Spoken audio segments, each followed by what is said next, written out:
I think what makes a human life valuable primarily comes down to actions.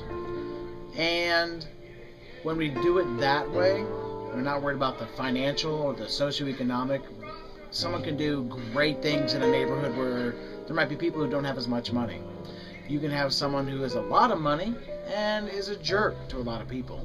So I think it's what we do with our actions and what we do with our lives and how we affect people and improve their lives in some way.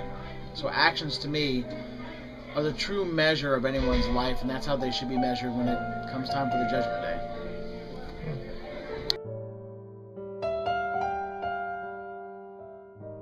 I think there should be some punishment dealt with crimes.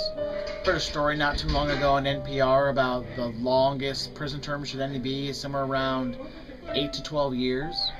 So if you think of someone murdering someone else, think, oh, 8 to 12 years, that's not enough time. Their life should be gone away.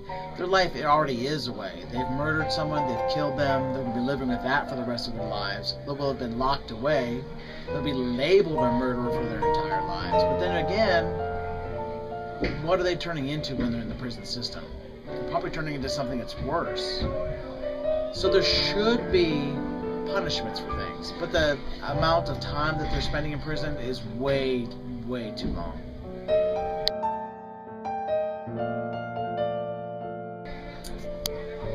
Well, that's a big question. I think that if we're going to spend the rest of our time on Earth is being nice to people, being honest with people, being forthright, which is very similar to being honest, but it's also being truthful.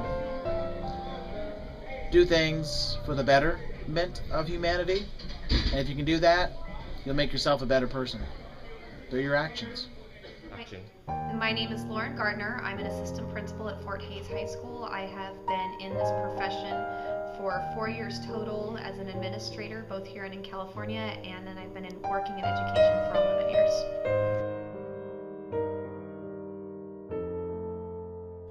During my years working in public education, I have met many students who have personal challenges. I've never met a child who is intrinsically bad and wants to be bad, but I have seen children whose experiences have made their lives difficult and have perhaps led them to make poor choices. Penalty, I don't always know that taking one person's life justifies taking someone else's. The prison system, I think, needs to be renovated or redone so that there is more to a rehabilitation process. I know that there's a very high return rate for people who serve time in prison, returning within a very short period of time, and so I would like there to be more of a rehabilitation process, but I also understand that there are a lot of financial constraints and overcrowding issues that are impacting the ability to do that effectively.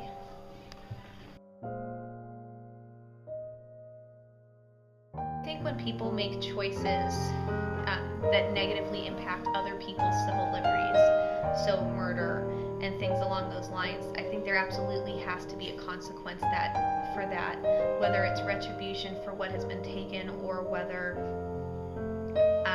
it's to keep the rest of society safe so that that action doesn't occur again. In terms of taking someone's life, such as execution, I don't know that I necessarily believe in that, because there are certainly also circumstances where people have been wrongfully accused or wrongfully put in jail for actions that they did not commit.